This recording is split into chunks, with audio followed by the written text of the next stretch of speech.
I'm in Benban village, Egypt, and I've got no idea what's happening.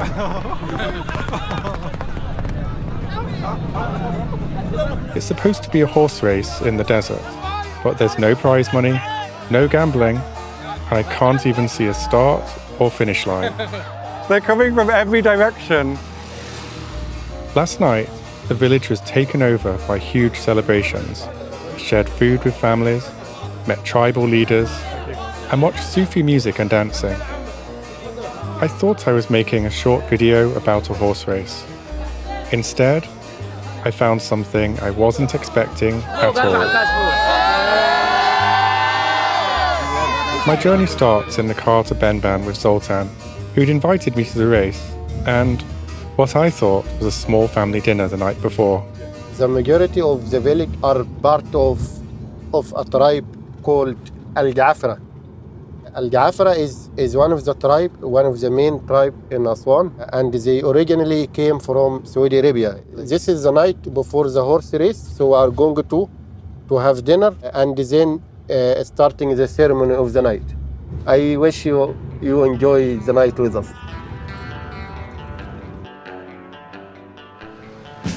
Sultan stopped to pray on the outskirts of Benban as the sun set, and I saw people arriving with their horses. When we continued our journey, it hit me. The entire village was in celebration mode. Hi. Nice to meet you, Tommie.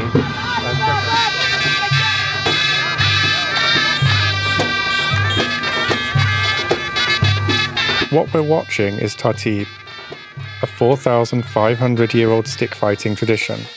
In the time of the pharaohs, it was a martial art, but today it's performed more as a dance.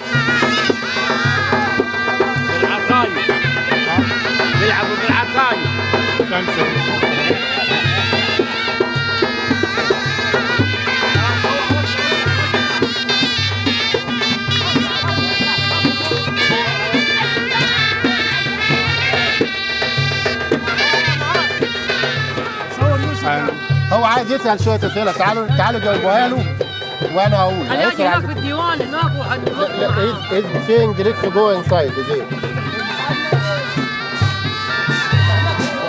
You can film also this. This is tea, coffee, and so on.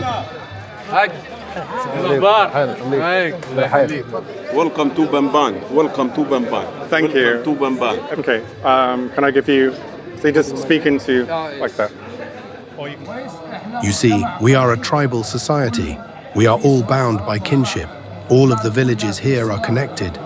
We all share the same bloodline. People love Benban, and the people of Benban love everyone. Truly, this place is the mother of all villages. Thank you. Shukran. We are known for our love, our brotherhood, and our deep connections. We always come together for weddings and special occasions. The people here, their homes are built on generosity and true hospitality. Why do people prefer to live in the village than, say, the city? This place is built on customs and traditions. Everyone knows each other. There are no strangers here. All the families are connected. You don't just get random outsiders moving in. If a dispute ever arises, there are always elders we can turn to for guidance. The village is so much safer than the city.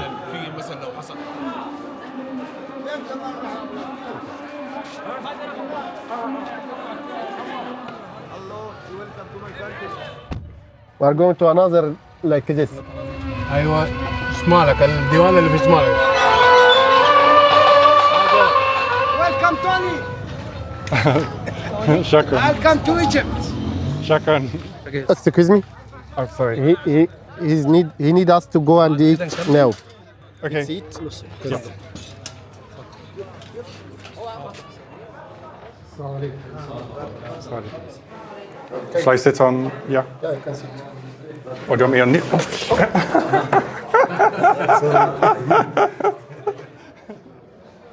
Can also try this beans. Yeah, we eat a lot of beans in England. They look just like this, actually. This is also one of the traditions that we share same plate. We share. Yeah, I like that. Yeah. And people eat together. Yeah, like even for the wedding and also if someone pass away, So people come and eat like this kind. ده Diwan, صح؟ ده Diwan اللي This kind of place where we are, it is called Diwan. Diwan. Yeah, and the Diwan means like the house of the family. So no one live here. This place is for the guests. Wow. For wedding, if they have wedding, if they have guests, so we come here. So does every family have one of these?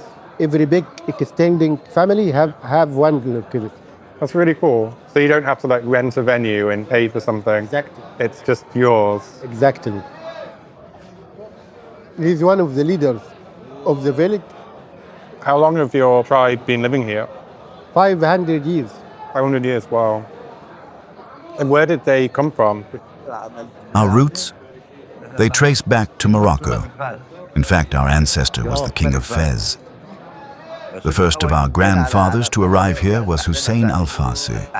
While our ancient origins go back to Medina, our direct line comes from Morocco, and Hussein al-Farsi's brother. He was the ancestor of the great saint El Said el-Badawi. They were of the exact same blood. When did your ancestors migrate from Morocco? As for our journey, our first arrival was with Prince Mohammed. We first entered the Sharqiya province to a place called Qom el-Khanazir. We settled there around the 1500s. So after you arrived in Bahira in the north, what brought you all the way down here? Prince Mohammed was given command over Upper Egypt, around the 1350s, perhaps even earlier. He was sent down here, to the land of the ancient Pharaonic gold. I've actually read about this. Sultan Baybars brought an Arab tribe down from the north to govern Upper Egypt and crush the rebellions down here. And we drove them out completely. So you lived in Bahira, and they brought you here to fight the rebellion? Yes, but we didn't all leave. We are the Gafra tribe. There are actually more Gafra still living up in Bahira today than down here. How does your community keep its history? Is it like oral, or do they write it down somewhere? It is documented in the official family tree.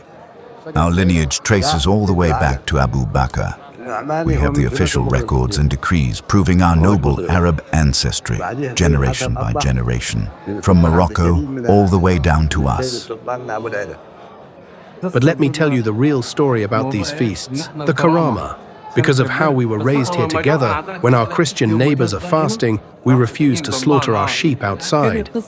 Normally, we slaughter a sheep on Friday so everyone can eat. For everyone at the mosque and all the neighbors. But our Christian neighbors live right next door. If they come out and smell the food, but can't eat with us because they are fasting, that wouldn't be fair. We don't want to cause them that pain. So if we are going to eat meat during their fast, we only do it hidden inside the house. It's beautiful. In the Christmas, and then in the other day when the Jesus Christ, Easter. So these 2 days, I personally come to Benban and go to church and say happy Easter or Merry Christmas.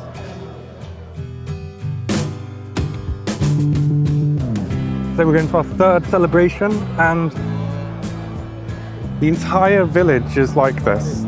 Sorry, Can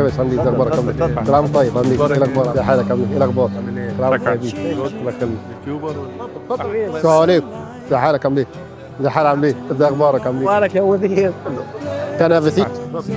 دور ممدوح انت انا باشمهندس ما شاء الله عليك الله يبارك فيك الله يكرمك Nice to be. Hi. Nice to be. I've never shaken so many hands in my life. Do you live in this village? No, I live in a near village. Like this festival is good for us to each other. Like, it's aimed with a big race for horses, not for prizes or for winning something. It's just habit like this. Yeah, for fun or for honor, I guess. Yeah. Some horse bring from London. Oh, really? Really? Wow. Yeah. Buy too much money. Yeah.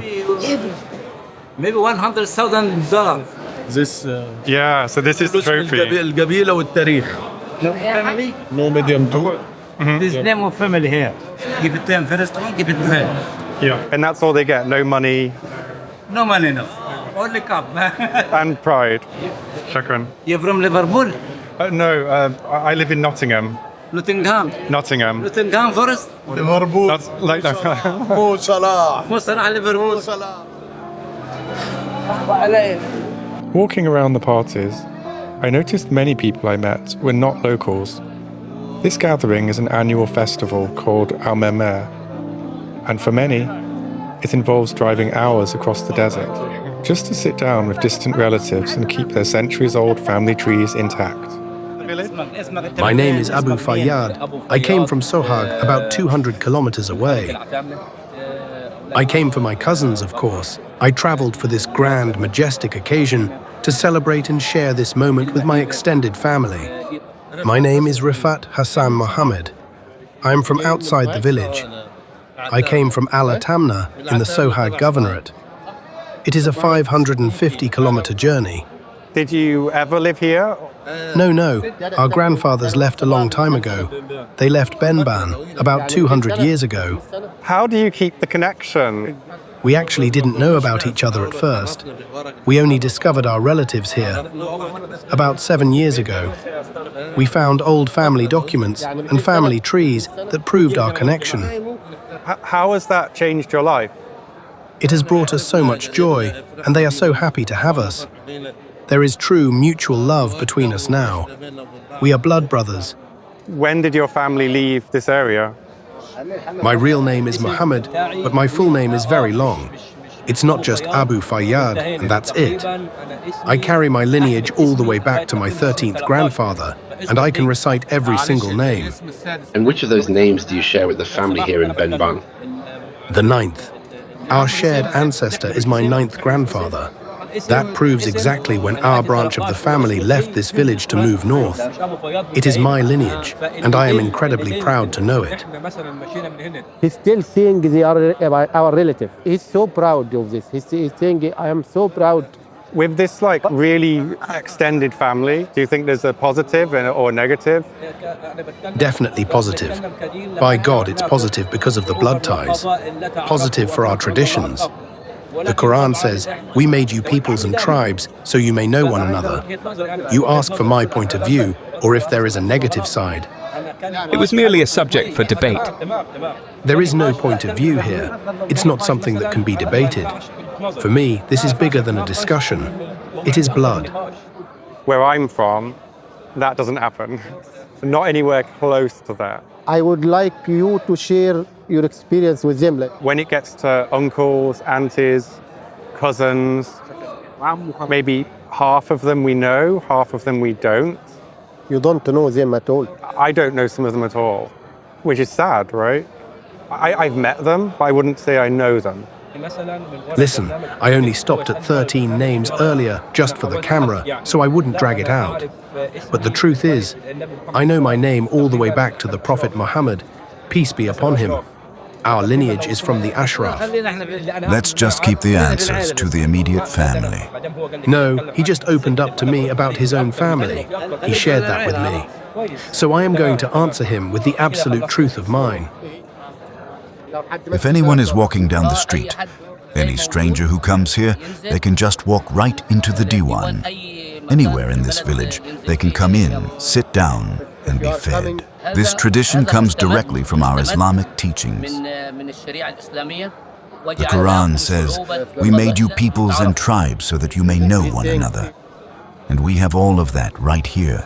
The Prophet Muhammad, peace be upon him, said that in their love and mercy for one another, the believers are like a single body. If one part suffers, the whole body feels the fever and stays awake. The Prophet Moses. His people had a specific day when everyone would gather together. Moses told them, "Your appointed time is the day of Zina, the day of adornment, and let the people be gathered in the morning." That day was filled with joy, love, and affection in the Jewish tradition. And when Islam came, it continued. These became our customs and our traditions today. My husband? Thank you. They were giving out some locum, so.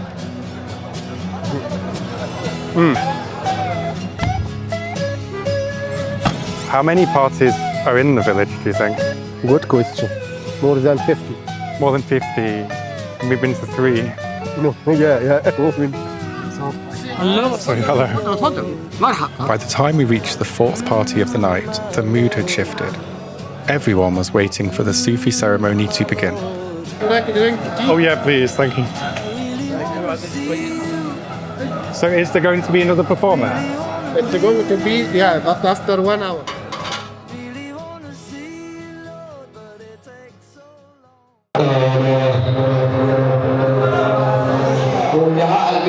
Welcoming everyone.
So I believe it should be like a government and even UNESCO should do something to revive this, because this will be disappearing someday if we didn't do. Do you think? If we didn't work together to keep it, to save it, it will be disappeared. So do you really think that that could die out, the culture? I was happy when I saw a kids are with them. You see, like the kids with them, right? Yeah. You notice? So I was happy to see this because it means that it will not die soon. It will die, but still. Driving back that night, I realised I'd originally come to Benban to film a horse race, but ended up in the middle of a 500-year-old family reunion. It made the drive out to the desert the next afternoon feel completely different. I wasn't just going to watch a sporting event anymore. I was watching this massive, interconnected family finally come together. So now we are going to the horse race, which is called in the local language Al-Mermah. Al-Mermah. Al-Mermah. Al-Mermah. Yeah, Al-Mermah.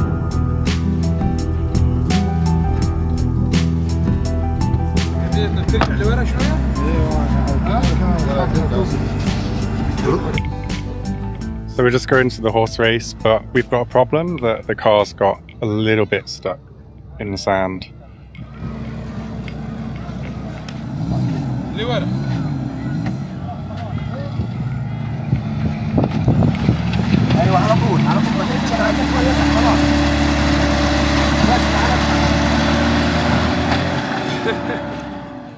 You see that white building? That is the platform. The winner goes there to receive the cup. We don't race for prize money here. There is no gambling. Everything we do out here in the dust, it is for love. It is for connection.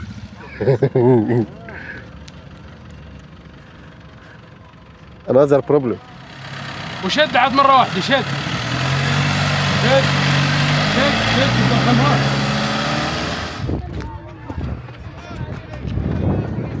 الموضوع ده محبة بس فقط لا غير. This is الناس incredible. بيتودوا وبيتراحموا. مسألة بس كويس بيجتمعوا. It's saying like all these people are connected, like mainly Islam connecting them together. I keep repeating the same thing. So because all of them say same thing, we are here for love, for connection, for religious, for keeping us united. This building is the only infrastructure I can see. There's no official racetrack. It's just open desert. But I spoke with one of the coordinators, Hani, to figure out how the races actually work. We don't use starting gates. We look at the level of the horses. We match a horse from one village against a horse from another village and send them out. Someone is winning. The horses just appear out of the desert, dodging through the crowds. There's no finish line. Everyone just knows who won. Something hot is going there. Winner. كسب ده. كسب. He's winner. So let's see. His name, the rider is Isa.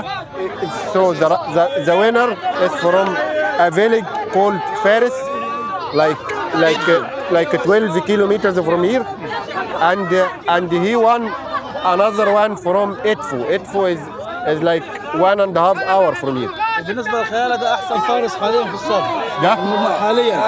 حاليا مشهور جدا يعني. He's the most famous and the best rider in the area. When a horse wins out here, its value skyrockets. They can become worth 1 million Egyptian pounds, more than a car. But the owners will never sell.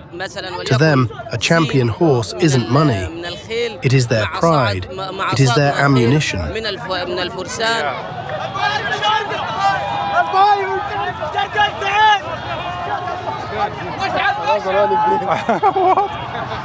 They're coming from every direction.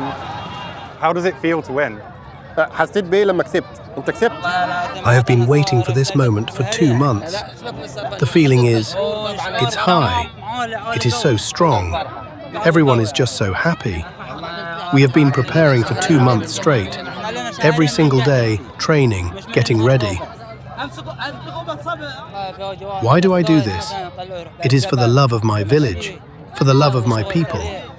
I work so hard for 2 months, and the energy comes from that love inside of me.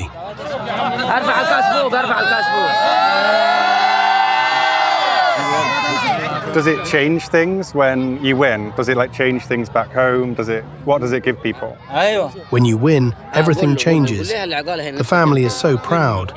Your name, the horse's name. It becomes history. It becomes a historical thing for the village. How close are you to the horses? يعني جزء كأنها جزء من العيلة. كان صوت حدنا العيب. تعال زيها زي واحد. Horse is like one of the family. It's like the brother, like sister. It's so cool. And is this your family? The horse belong to that person. Congratulations. هلا والله. ألف الله يبارك فيك.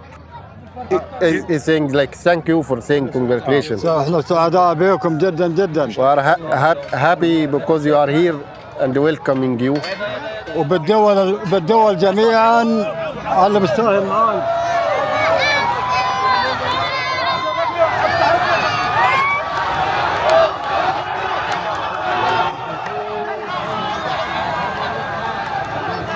بنشارك يعني من 7 ل 8 مرات في السنة. He said we participate in something like this about 7 to 8 times every year. وكلهن نكسبهن. He said like I won all of them. بفضل الله يعني. بالله وبفضل المركز كله بدي علينا. He said I won all of them this is like because of Allah. Like Allah helped me to get all of this. Is it okay to ask how much a horse costs? طبعا على حسب. People don't realize what it takes to even compete here. Just to buy a horse of this caliber costs a fortune. It's a massive investment before you even reach the sand. Once you have the horse, it's 4 hours of training every single day. You can't skip a day. You are preparing them for war. But when you have a truly great horse, it transcends the money and the training. Like the governor. He raced 18 times in a single day and never tired. When the sun went down, no one wanted it to end. So every car in the desert pulled up to the sand and turned on their headlights, just so he could keep racing into the night. Maybe you can film this. You can film all. Happy. Oh, wow. Happy. No problem. She's happy. It's cool. Thank you so much. Congratulations. فرصة سعيدة. Thank you.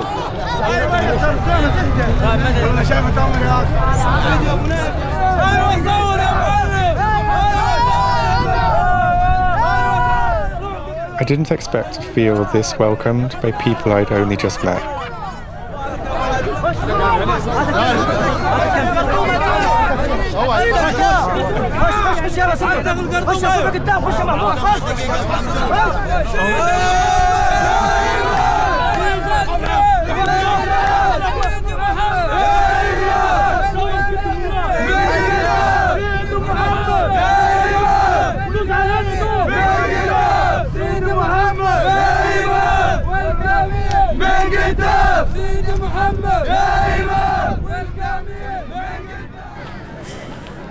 But I just can't believe that the people are on the track. Like in... Yeah. Yes. Sorry. Oh my God. Come. Let's go. You just... I think even of this messy and crowding, accident never happened. That's what I said. صرحت له. Because God is on our side. I think that's what he meant. He didn't say this, but that's what he meant.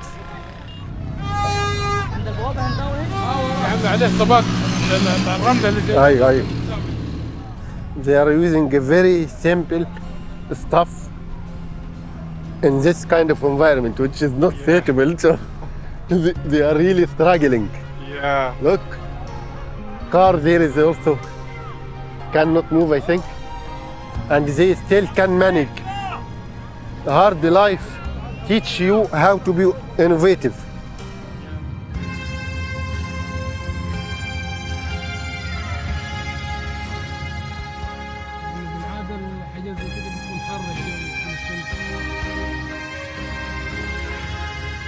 So now we just finished the race, the Mermah, and we are going to visit typical house for small-scale farming family. Look at this house. When you see the house, you feel that no one live in these houses, but actually there are people live inside.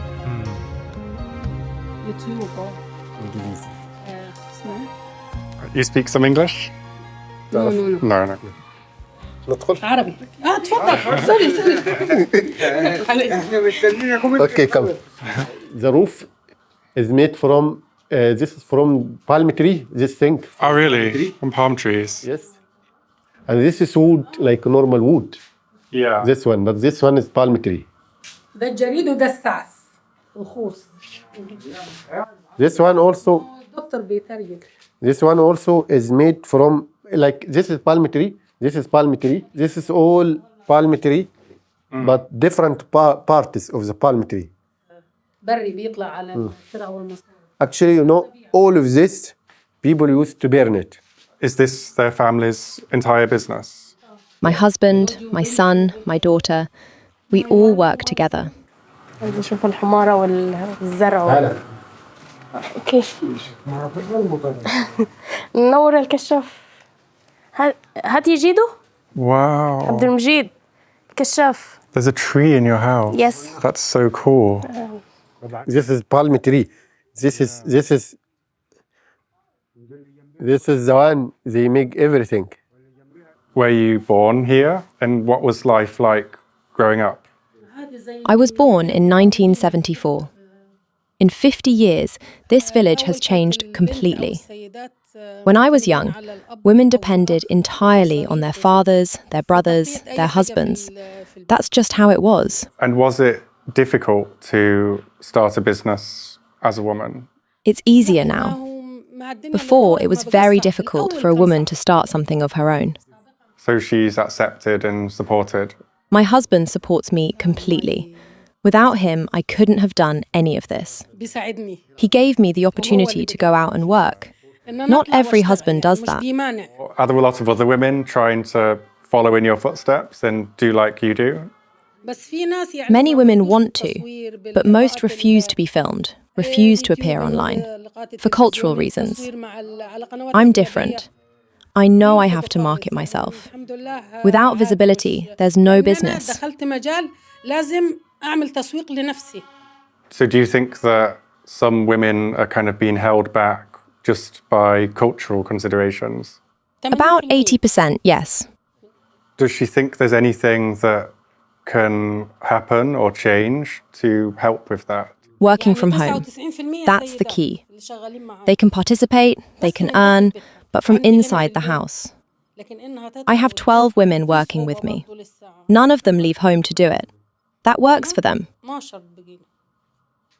So is this where you work then? In here?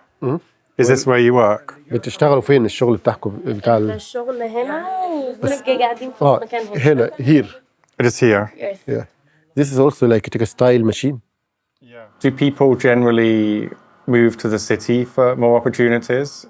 After 18, they go. There's no work here. No factories, no companies. They come back when they finish military service, then leave again. Is that a bad thing for the community? Of course. My son is away for 3-4 months at a time. Families here are close. This culture is built on connection. Being apart is hard. They come back for Eid. Sometimes that's the only time all year. So can she tell us how she started her business? In 2021, I was passing the local council office by chance and heard that Sultan's Association was running an entrepreneurship competition. I went in to listen. When I read the criteria, I wasn't eligible. The age limit was 35. I was 40. So, as a creative woman, she thought, okay, I will apply with my daughter. So her daughter is 20 years. She was 20 years old at that time. So she decided to apply with her daughter Zainab. That's clever. So donkey is there. But the donkey as well. Take care of this water. This is how they wash clothes here. Wow. What's he called? Is the donkey a pet or is it for work? They use it to go to the farm and so on. So it's better to have a donkey than a car, or is it cheaper? It's not better, it's cheaper, much cheaper. Really? It's much cheaper, you cannot compare. I thought a donkey would be expensive. No, you cannot compare. How much does the donkey cost? ده يجيب كام؟ 5000. Okay, this one it cost about 5,000 Egyptian pound. Would you like to ride the donkey, this one? I don't think I can ride it. I'm too big. I'm too heavy. Okay, yeah. هو بيقول هو تقيل عليه مش يركب. I don't want to hurt it. He said it's okay. They said it's okay if you want. No. I think I would get into trouble with YouTube if I did. What were the biggest challenges? Marketing. We're in a village. If we were in a city, it would be much easier. You'd have access to customers. Out here, getting your work seen is the hardest part. Is it easier to be a woman now than, say, for your mum? Much easier because of technology. Social media, online marketing. My generation grew up with this. My mother's generation worked from home and nobody knew they existed.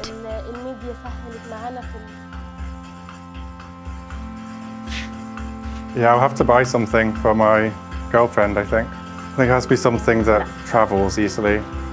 Yeah, I'll take that one. It's nice.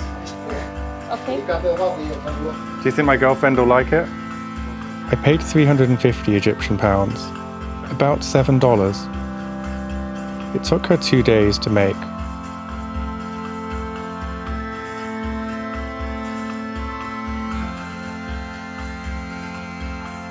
My time in Benban was over, but since then I've thought a lot about it. What struck me most wasn't the scale of the celebrations, or the extraordinary welcome and generosity. It was the people who travelled hundreds of miles to be there, families who'd been apart for 200 years, still showing up for each other. Now I'm back home, I wonder if I have people like that, people I barely know or pass in the street. Maybe they're distant family, and I don't even know it. Somewhere out there we probably all do. We've just stopped keeping track.